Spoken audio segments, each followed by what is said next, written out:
একটি গ্রামে এক চতুর শিয়াল আর এক বিশ্বস্ত কুকুর থাকত। একদিন দুপুরে শিয়ালটি খুব ক্ষুধার্ত হয়ে খাবারের খোঁজে বের হলো। সে দেখল কুকুরটি একটি বাড়ির সামনে বসে মালিকের পাহারা দিচ্ছে। শিয়ালটি ভাবল, এই কুকুরকে বোকা বানিয়ে কিছু খাবার পাওয়া যেতে পারে।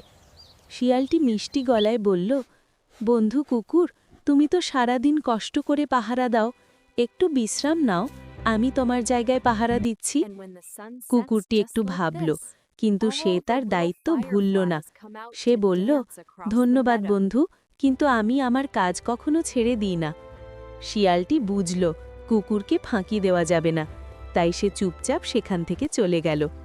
নৈতিক শিক্ষা: দায়িত্বশীল ও সৎ থাকলে কেউ সহজে তোমাকে ঠকাতে পারবে না।